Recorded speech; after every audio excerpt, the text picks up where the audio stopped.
doing it. You supposed to be happy you sitting there with Kid L. Why you mad? The Kid L Podcast. Danny, Skid, man, what's going on, fellas? How you guys feeling today? Yo, Good, man. It's cold outside. It's cold outside, bro. freezing. Let's talk about something that's cold. This is like the worst conversion ever, but you and Kodak Black is the coldest thing I've seen all year because it was unpredictable. You and Kodak working together, like, I don't know what it was, but I was like, yo, why is Kodak just chilling? Kodak is the coolest motherfucker ever. What was it Coolest like meeting motherfucker Kodak? First of all, how did it come together? Like, how did you and Kodak get connected? Okay, so I know it was A&R from years ago. She used to work for Rio and Peasy, and just doing business with them, like, I had to deal with her and stuff, so I just had the relationship. She left Empire and started working for Kodak a couple of years ago, and she was always hitting me up for beats for him and stuff, and I don't think anything came of it, but somebody hit me up a few days ago. It was Ty Beats. Ty Beats was like, yo, I'm with Kodak. He's in Michigan. I need to get in the studio, and it just never worked out. And then I seen he was at another studio, and I was like, fuck it, I'm about to just text her and fucking. I texted her, and then the next morning she was like, hey, like, let's do this shit, and then coordinated it, and then he called me, and then I just blocked off the studio 18 hours, and I was with him for 18 hours, me and Skid. It was fucking awesome, dude. Kodak Black's a gangster. It's legendary. He's super gangster, bro. You know, Trump pardoned him. Yeah, no. He went to the White House. Yeah. The president of the United States pardoned him, bro. That's crazy, bro. He's one of the biggest artists in the world, bro. Like, literally. To this day. No, facts. And then it's like you're chilling with Danny G Beats. And we made a fire-ass song, too. What was the first moments of meeting him, though? Like, was it like, did he already know you, like, completely? Like, I know Danny and all that shit? He, like, kind of knew me. Yeah, a little bit. From like reference. Yeah, You know like, what I mean? I mean, Like- I think he's just so big, like, he kind of knows, but he's just in his own. How'd you guys world. get to work? Did you guys chop it up first, like, to get to know each other? Or did you go, all right, let's get to the studio and start Yeah, recording? pretty much. We geeked up. Like, that's what happened. I was just like, we were just working. I started working with this artist because he pulled up, and then he had to go to the dentist to get his tooth pulled. He's a savage. He like went to the dentist like halfway through the session, got his tooth pulled, and came back and was like still smoking and rapping and shit. Yeah, but it was dope because I was making some fire ass shit with his artists, Guap Rain and Moolah and Boosie, and he came back and we were just booted up. We poured up a 4. Now, I don't even drink lean, but I was drinking Kodak. lean that day. We poured up a 4. I think he just fucked with the energy that, you know, I was fucking with his people and we were making some good music, and I think he liked that. He's like, oh yeah. He's like, I fuck with y'all energy. And shit. Is this your studio? Yep. That you did it at? Wow, Yep. man, that's Me and crazy. Skid opened a studio. It's called Icon Studios. Where It's is in it Redford. at? Redford? Yeah, Redford. Okay, cool. Yeah. So, damn, that's crazy as hell, man. So, Kodak pulls up to the studio. You guys get right to chopping it up. The guy go gets his tooth pulled while you guys are mid-mix. Yeah. Then you guys keep recording. Did you, what was the synergy like as far as creating the songs? Did you guys, like, was like everybody knew, like what to do? When he came back, he was listening to the songs that we did, and he's like, who made the beats? And I was like, it was me. And he's like, oh, these are fire as fuck. And I was like, yeah, like, I normally make Detroit beats, but I just was playing these trap beats because I thought that's what they wanted. And he's like, oh, for real? I was like, pull those up. So I'm playing a bunch of beats, and they're kind of like hard Detroit beats. I was playing the trap beats at first, and, like, you know, he likes them, but they're not his speed. But then I, like, played this, like, R&B Detroit beat that me and Kyle made, which was super fire, and, like, he was like, yep, that's the one right there. And everybody loved that beat. Has he ever So- rapped on anything like what you made him? Yeah, for sure. On those like, types of beats? Yeah, for sure. Oh, okay, cool. So, It's not like, it's never been like, that's like, dude's been like Prince Hefe, like a bunch of people rapped on that type of stuff before, but him rapping on it is cool. Like, I think the melody was just such a vibe, and then the, you know, Detroit drums is hard, so it's like he was on our speed, but he was just like, everybody fell in love with it, and like he was really talking on that bitch. When's everything drop, bro? Is it like release I date? don't know. I know they shot a video to it though. I seen on his story, like his people hit me up and sent me bro's story, and he's shooting a video to it. So, and then I mixed it yesterday, and I sent it to his people, and they gave it to him. I texted it to him too, but I guess they said that he got it. So, it sounds like they all like the record. So, we'll see. It's like you worked with major artists, but it's so hard. I mean, like literally, Kodak Black is considered one of the top trending artists in the world right now, and He's Mount has Rushmore. been. Yeah, and he's been. Since I was in like ninth grade, I was listening to Kodak Black. Yeah, Like it forever. was kind of crazy because we're fans of him. So, but I mean, we weren't acting like fans when we were with him. We just, I like to treat those guys like people. That's how you do it. Of know? course, yeah. But I remember it Kodak was such a good vibe for real. Kodak was the first new artist that I liked when there was like this spill of like me not liking any artist for like 5 years straight. I was like, man, there's nothing new coming out. And then Kodak came out like Tunnel Vision. It and really shit. was like that. Yeah. I remember that era. Yeah, it was like dry, and then all of a sudden he came out. I was like, "This is my new favorite fucking artist right now," and he's still killing it to this day.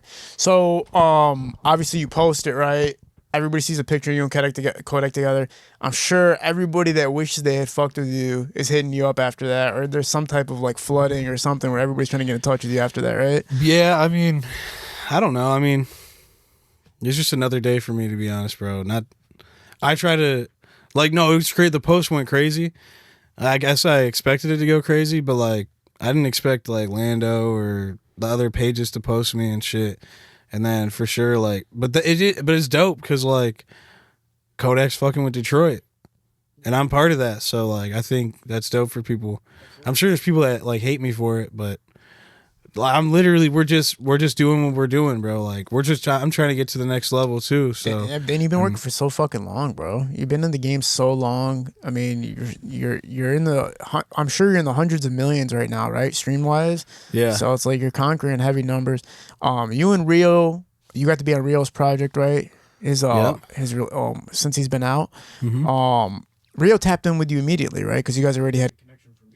Yeah, so really he was just super tapped in with Wayne, and it was like kind of like 3 weeks after he got home, maybe a month, and then I hit up Will. I didn't have Rio's new number, and I just hit up Will. I was like, yo, I'm gonna come down to Atlanta, and he's like, bet.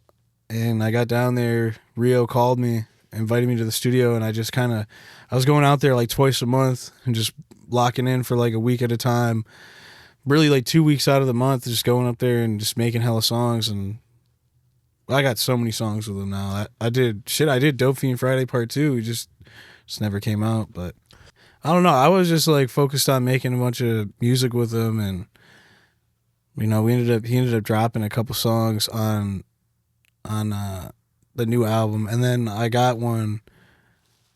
I got a couple singles. I got the single. I got Sneaky Bee. That was dope. And I recorded that. I recorded that at his house with Tron. Tron did the X2 song on his album with him, like back to back. I had a flight at like 5 in the morning. I actually sipped lean with them that night. This is my boy. You fucking out here becoming a fucking addict over time or something? Like, what's happening? Occasionally, it's like That's how it starts, man. right? Nah, I know better though. I don't really fuck with that shit for real, but So, and then obviously you and Vezo too, man, with Purple Passion drops, and you're seeing his shit rise to the top. It's like everything you've been a part of is fucking hitting top charts, which is crazy, right? How are you feeling about like where you're at right now? Like, are you soaking it in, or is it you like? I know you just said it's another day at the office, but trying to work, bro. Yeah. That's how you fuck yourself up in the game, is like soaking it in. You know what I mean? Like, I don't know. Like, no, it's good. You want to be grateful where you're at and appreciative and stuff, but you just got to keep working. Like, even with the Kodak shit, like the song's not dropped yet.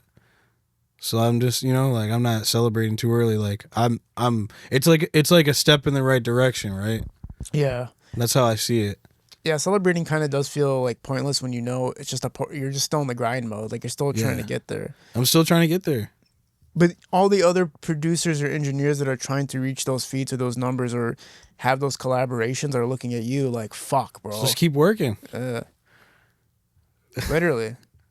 And be good. You know what I'm saying? Well, yeah, but that's the only way you get good is to just keep working. And you can't be like too pressed, bro. You can't like all this like I don't know if like people get advice from like TikTok or like they just get advice from like YouTubers and like basically like, yeah, you gotta spam this and you gotta do this. That, you gotta put yourself out there, but like you can't be like Yeah, no. I can't say that. I was Just saying, bleep it. You can leave it in there. I'm gonna bleep it. Yeah, I'll bleep it. Even the part. Just so they kind of know that I was saying it, but I got you. it's fine. It's 2025. Literally. I don't. That's why. I mean, I only care about. I don't want your channel. Oh yeah, that's the only thing I'm worried about too. You think I give a fuck? No. It's just because of YouTube.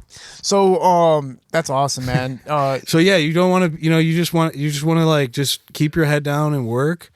Just network with people. Don't take shit personal too. Like, I'm sure there's a lot of people. They try to like. I heard from Reezy 72 Reezy. He was like, yeah, my one producer.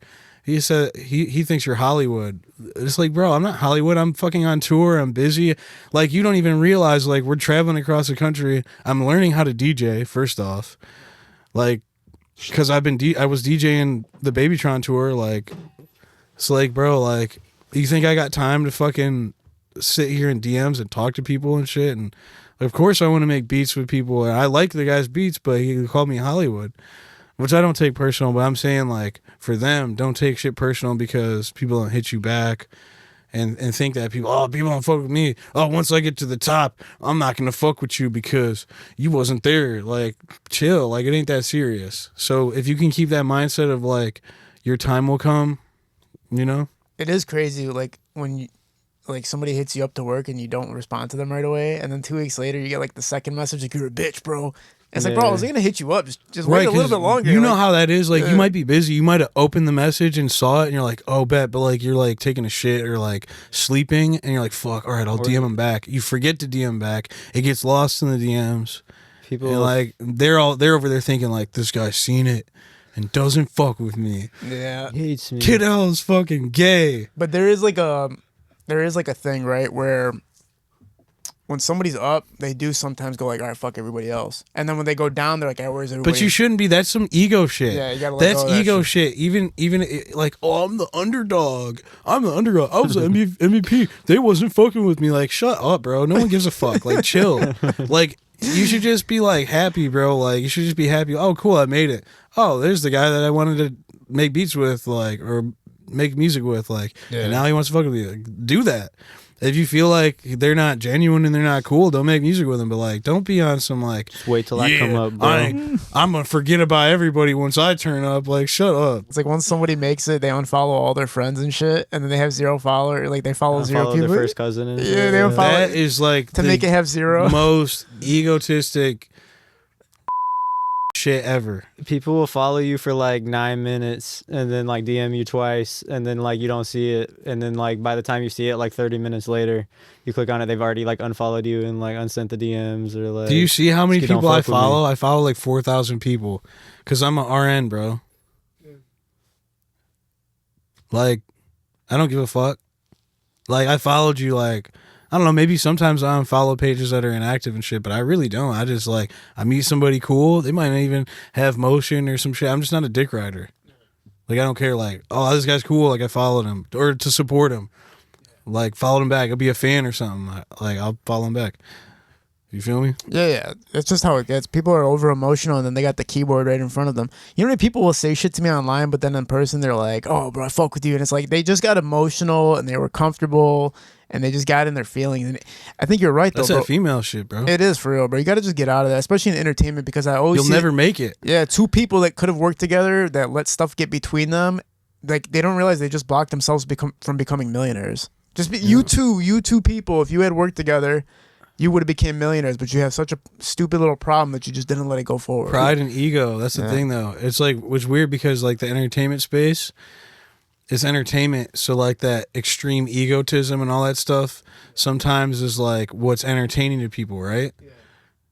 But like in all actuality, like if you actually live that, bro, you're psychotic, and there's something wrong with you, and it's not gonna get you there, or you get there and you're gonna just destroy everything you have and block your blessings. Let's talk about the Tron tour, man. I know he had that No Faking tour, St. Andrews and everything like that to land it back here. But what was the tour like, man? It was good. It was kind of a mess because just certain little things were like falling apart, like rental cars and things. So we were just kind of getting out the mud. Like Tron even drove his car like across the country. But first off, let me tell you, the guy is not gonna stop the fucking motion just because this didn't work out or that worked out. He doesn't give a fuck. Like, he drove his expensive ass car across the country, riding in style, putting unnecessary miles on it, but at the same time, it's necessary because he just made it happen for the fans. Yeah. So a couple shows got canceled, just little bullshit that happens sometimes, but for the most part, we thugged it out, rocked out. I wasn't there the entire time. I left. Were you there the entire time? Did you tour at all? I left for like a few weeks. Came back. I did Milwaukee, Chicago, Detroit too. Like at the end of it, me and Jake actually DJ'd that together. Very cool. And that shit was Detroit fun. was lit. Nothing went wrong. Everything went well. Like, we turned up. Crowd was turned. Yeah, man. It's so it's just crazy to see like all the stuff unraveling at the point that it is now. Like, you know what I'm saying? And it's like you worked your ass off to get to this point, bro. What's the experiences like for a lot of the fans that are watching? Because I know you got fans now like up the ass. I know when you're even DJing, I know that they're calling you out because I've seen people take pictures of you and tag you and everything. What's the fan experience like where you're actually getting people to fuck with you at that level? I don't know. You don't feel it, bro? Do you feel like that fame of... I just feel like a regular dude. And then, like, I'll go to a thing like that, and then, like, some random people, oh, DDG, and then I'm like, oh, that's cool. Like, yeah. I mean, no, yeah, you do feel it, though. But it's tight. Like, you don't even, like, realize, like, some kid from a whole other state knows you and knows... Or, like, well, they probably don't know you, but they know some of the lore. Like, they've been following it, Yeah, bro, they know the fucking producers, bro. They know if you're making beats for like the biggest artists, they fucking know who you are. Yeah, like the real fans. The real fans, because there's still a lot of people who won't know who you are, like, and they just know the artists. Like, they don't even know the other artists in the camp. They'll just know the art. They won't even know Shitty Boys. Like, there's some fans that are like that where they're just like, we want BabyTron. Like, you'll hear them like in the crowd in some states. They'll just be like, where's Tron at? It's like, shut up. This is our show. He's going to come out when he's ready to come out, and we're rocking out, whether you like it or not. So hold your fucking horses, dude. Yeah, because you're still rapping. You're still putting it on the floor. Yeah, but you don't listen to that shit anyways. Yeah. The customer isn't always right, dude. No. In the 90s, in the 2000s, the customer was always right. And we need to come back to that a little bit, but no. Not in this situation. In this situation, bro, that's what I learned DJing. When the first show I did, I was fucking scared. Yeah. I was like I was scared. Like, I'm like, oh my God, all these people, and I have to be the one. And it was like, I was in my head. And then I realized something. I was like, fuck it. This is my stage right now. And you do what I say. Hands up. Like, you just tell them what to do. Like, then fuck it. Sometimes you get a hard crowd and like, but no, it's never really that bad. But I learned that. I was like, oh yeah, it's on me. Like, I tell them I direct the situation. You're literally directing the show. Literally. Yes, and it's that easy. Like, and you just can't. Like I said, you can't like be in your head and like. You just got to be yourself, anyways. You can't be like trying to be like something or somebody. Like, you just have to literally rock out, and when you fuck up, like. Fucked up a couple, like, the fucking sound fucked up one time, and like the shit like wasn't playing, and then like they get all impatient, and then you just talk to them like, oh yeah, hold on, yeah, we gonna get this shit, like, I don't know, you just like DJ Max. Everything's always gonna go wrong. It's never gonna always be perfect. Like, sometimes it's just like shit doesn't go well, but it's how you deal with it. Like, if you're up there and you're just like. 1 second, guys. Oh, sorry. Like, what? It's way easier to perform in front of like a fuck ton of people than like shows with like we did a show. I don't know if it was a couple years ago or last year, but it was like a BabyTron show at the Fillmore, and there was like 1,800 people there. And that show, like a show like that, is so much easier than like a bar show with like 50 people. Yeah, because you can't, like, the energy in the room, like, it's just like. Everybody like always fucks with it, like the thousands of people show, and then you don't like see the one guy that like doesn't fuck with it. But like the show when you're performing at the bar and it's like 50 people, that shit's so awkward. Yeah. Because you're just like you're staring everybody into this. Remember like, the they're DJ staring- Lucas show in Grand Rapids? Yeah, it was so funny. God.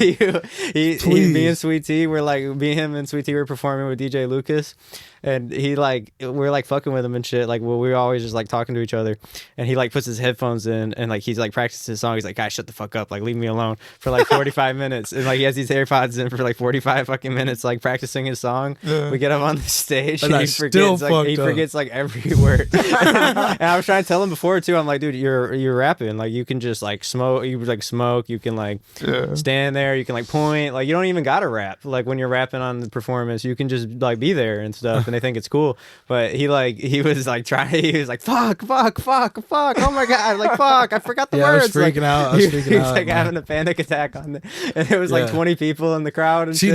that's like how you said, like It's you got way 20 easier. people. Like when Oh, there's yeah. thousands of people, like it's so, or even like a few hundred, like it's so much easier than it's like. And then the 20 people too, they're usually like fans. So like you see these people, or they're fans of someone there, but like you kind of like recognize some of these people from Instagram. You don't like want to let them down and shit. But when it's like 1,000 people, you're like, fuck it, like who are these guys? But when he has like 20 people, you definitely have like the fuck like moment, like practicing the AirPods. No, moment. I feel like I'm good now, but it's like it's just kind of Yeah. funny, like how That was like his first time performing The like this rap song. But first like couple shows I did, like it was just That's more. That would go insane more. to me, and then like now I'm like, oh yeah, whatever. It's just like fuck it. it's like You know? I don't know, it's like you get better at that shit. Like it's sometimes it's hard to like have like the like energy too, like to like I don't know, like sometimes I catch myself if I'm performing, like I'll try to like turn up and stuff, but then you just like stand there and like rap, like just standing there and shit. That shit's funny. Like, you just, You It's know a what lot I of do? pressure.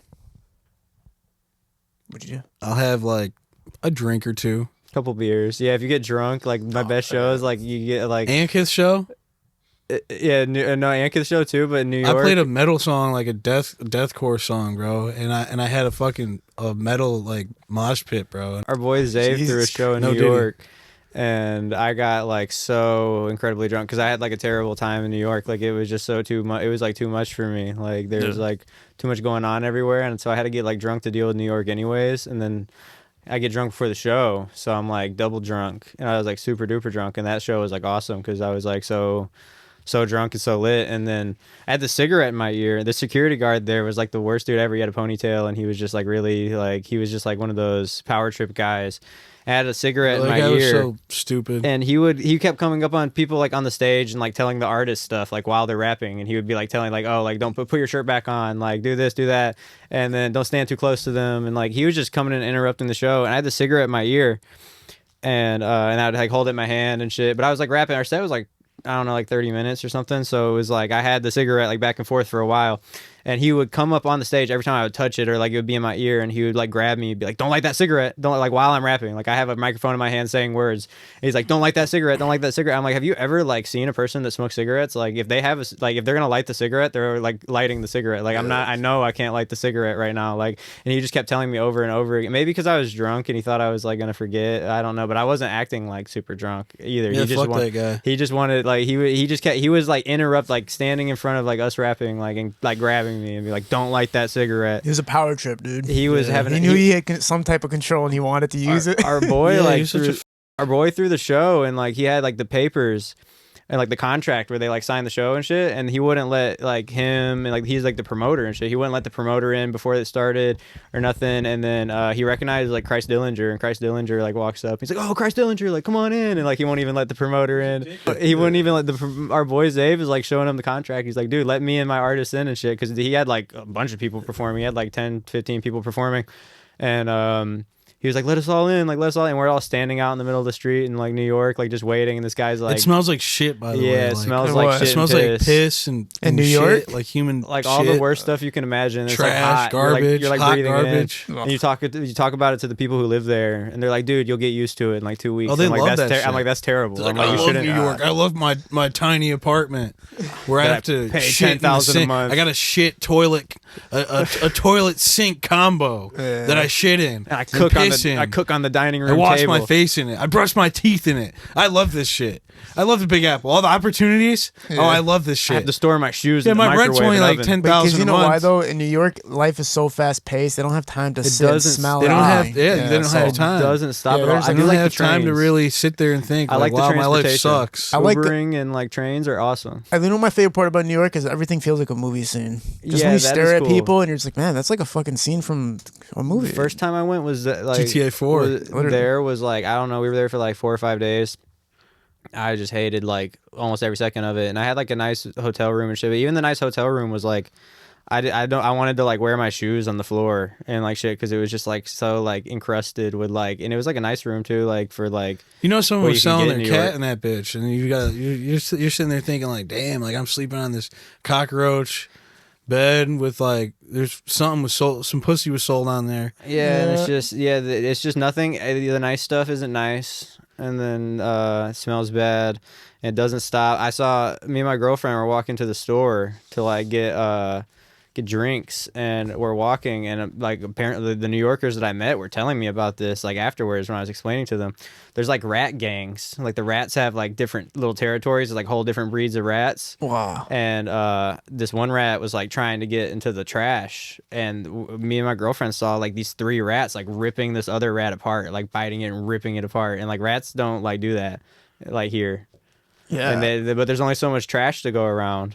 But they learn like the system. Yeah, it's like a Yeah, rat they- gangs. they- Like they were like they were they're like smart. they were like killing this rat. They were like you could hear the rat screeching and stuff, and then the rats were chasing off the cats. It was just like Whoa. the rats were big is like as big as the cat. Like there was this little like white and like orange cat like with the spots and stuff, and it was like going up to the trash cans, and like the rat chased it away. Like it was just like I just saw so much rat. Like after like 3 a.m, it's just like rat world. Yeah. At It's least like in Brooklyn. Like real when I life was New there. York turf wars. sucks, dude. No, just turf wars to with put it in a. The second time I went was cool, but I was only there for like I think I was counting the hours. I was there for 16 hours. Goddamn. I mean, I kind of like it, but it's not. Times Square is terrible. It's not. It's like it's cool, but it's not that cool. Danny, I want to ask you, you know, do you feel like anything's changed with your creative process? Like when you're actually creating beats, has anything changed? Have you like evolved in any way, do you think personally? I think so. I feel like I've gotten better at making beats. I don't know. I kind of just got to get in the flow state. I'm so busy all the time that I'm like, I just realized though, like it's like all you got. It's like I can just do it. So it's like just sit down and do that shit. So the creative part of your mind's just always like, all right, I know how to get there. I just got to sit and do it, right? You know what? So you're not thinking, like you're not intellectually thinking about like what is the future or what do I got to do next or what's the next big thing. You're literally just like, I'm gonna sit at the computer and then it's all just gonna happen because I'm working. Yeah, I don't know. It's weird because I think to a degree, being ahead on trends is always helpful. Yeah. But then, like, if you're too analytical, you never really make anything that good because you're not really flowing, and you're just like, I'm gonna make this Bullymon type beat or something. Shout out to Bullymon. We were with Bullymon in New York waiting forever. We were just waiting with Bullymon forever. Yeah. What Smoking, was smoking African cigarettes out of all the experiences you guys have had on the road or even and just Chinese working? cigarettes, huh? What's been the best or craziest experience you guys have had either being on the road or just being out and collaborating? Kodak was pretty cool. Kodak was like the coolest guy ever. And then Yeah. like We were chilling so hard that, like, bro had his shoes off we were and sitting. was like on the carpet, like he was playing with Legos, like a kid. Like he's just like so like. We were having like a blast. We were like sitting on the Sad. floor, like talking about like he was there for 18 hours. Yeah. Like so, and we made like they made like a couple songs. So They said we have the best vending machine in America. He was like smacking our vending machine. Yes, He's like, we have a he's vending like, these are the machine real. now. He's like, these are the real prices. He's like, you see fruit snacks 50 cents. We got fruit snacks for 50 cents. We got And we he got was- 50-cent fruit snacks. Everything's reasonably priced at Icon Studios in the vending machine. I want to talk about the tape that's coming out, man. I mean, the tape that's already out. Oh, Sorry. yeah. The Daniel, what the fuck, Daniel tape, man. Break that down for everybody who hasn't checked it out yet. Man, it's really just a compilation album of like songs that I did with a bunch of artists. You know, Crispy Life's on there, Y&J, BabyTron, Stan Will, Big Keys is on there. Like, I had. Casher Quan. I'm not even. Yeah, Casher Quan's on there. Meech. Yeah, I had Meech pull up to the studio like a year ago, and we made a few beats together, and I got Cash or Quan on it. So that was legendary. It was like a good Cash verse.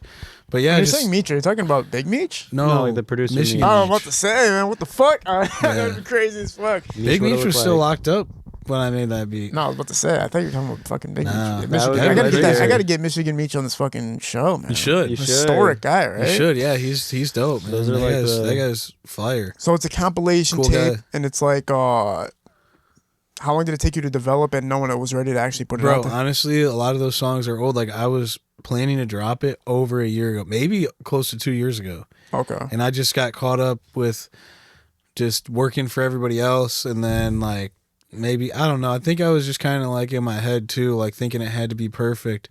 And then it got to the point where I was like, this shit's getting old, and I was like, I need to get this shit out. Yeah. And I don't know, but it was received pretty well. I mean, And last I checked, what was it like 100,000? Last time I checked, right? Something like that, 100,000. yeah, I think on everything, yeah, it's like 150K or 160K Nice. in about a month. No promotion. I really didn't promote it at all. Your name, my boy. Your name's out there like that. You just don't. And I had realize a it. couple music videos for it, and I lost them because my phone broke, and I never had them on the cloud, and I lost the videos. So it's like, I'll shoot myself in the foot. I had like 2 hard videos, and I'm like, damn, I can't even drop these, and I'm not gonna redo them. Yeah. But it's just crazy to see what everything's turning into over time, bro. I'm super psyched for you. But it's dope because that's my bad. I didn't mean to No, cut go you ahead. off. You're good. It's dope because I'm moving into that direction where I'm trying to build my artist catalog. Yeah. You know, like I got a situation with Empire What's the situation? Distribution. Is it locked in? Yeah. Oh, bet. Yeah.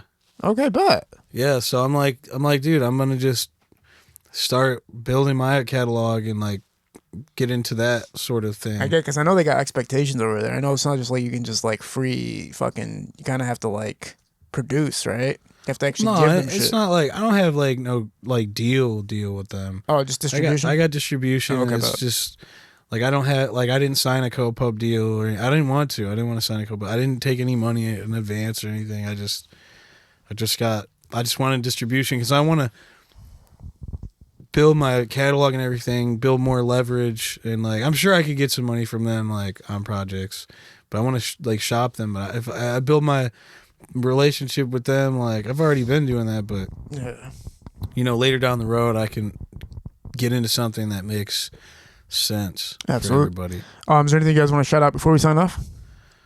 Man, that vending machine we got, bro. Vending machine. It's great. It broke our friend's toes. How'd it break your friend's toes? He dropped it on his toes. But he all right.